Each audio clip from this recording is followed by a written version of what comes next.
कर्जतहून मुंबईकडे आणि मुंबईहून कर्जतकडे जाणारी लोकल सेवा विस्कळीत झालेली आहे।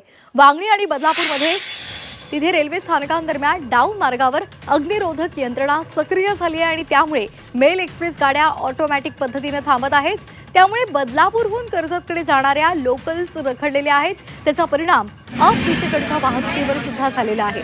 दोन्ही दिशेकडच्या वाहतूक त्यामध्ये ती विस्कळीत झालेली आहे, खोळंबलेली आहे आणि त्यामुळे कामावर जाणाऱ्या प्रवाशांना याचा पुन्हा एकदा फटका बसलेला आहे।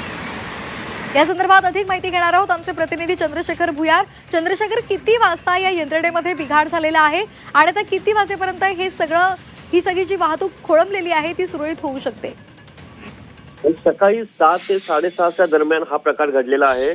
जी रेल्वेने सुरक्षेच्या कारणास्तव जी फायर प्रिव्हेन्शन सिस्टीम ही तयार केली होती आणि ही अग्निविरोधी यंत्रणा ही अचानक सक्रिय झाली आणि त्याच्यामुळे ज्या गाड्या होत्या त्या लांब पल्ल्याच्या गाड्या असो किंवा लोकल गाड्या असो या वांगणी आणि बदलापूर दरम्यान अचानक थांबायला लागल्या आणि त्याच्यामुळे पूर्ण ही रेल्वे सेवा ही विस्कळीत झालेली आहे।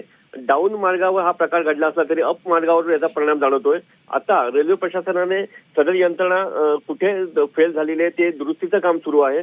काही कालावधीतच म्हणजे अर्ध्या तासातच ही यंत्रणा सुरू होईल असं रेल्वे प्रशासनाकडनं सांगण्यात येत आहे। मात्र सकाळी जे प्रवासी कामावर निघाले होते त्यांचा मात्र मोठा खोळंबा होताना पाहायला मिळतोय। धन्यवाद चंद्रशेखर दिलेल्या सविस्तर माहितीसाठी।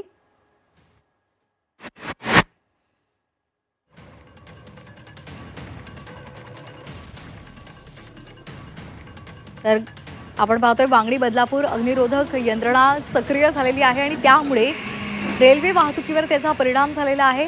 एक्सप्रेस तिथे थांबा घेत आहेत आणि त्यामुळे कर्जतकडे जाणाऱ्या लोकल या रखडलेल्या आहेत। त्यामुळे कामावर जाणाऱ्या प्रवाशांना यांचा नाहक त्रास सहन करावा लागतो। सध्या मध्य रेल्वेची लोकल सेवा खोळंबलेली आहे। कर्जतकडे जाणाऱ्या लोकल्स रखडलेल्या आहेत आणि याचा परिणाम अप मार्गावर सुद्धा झालेला आहे।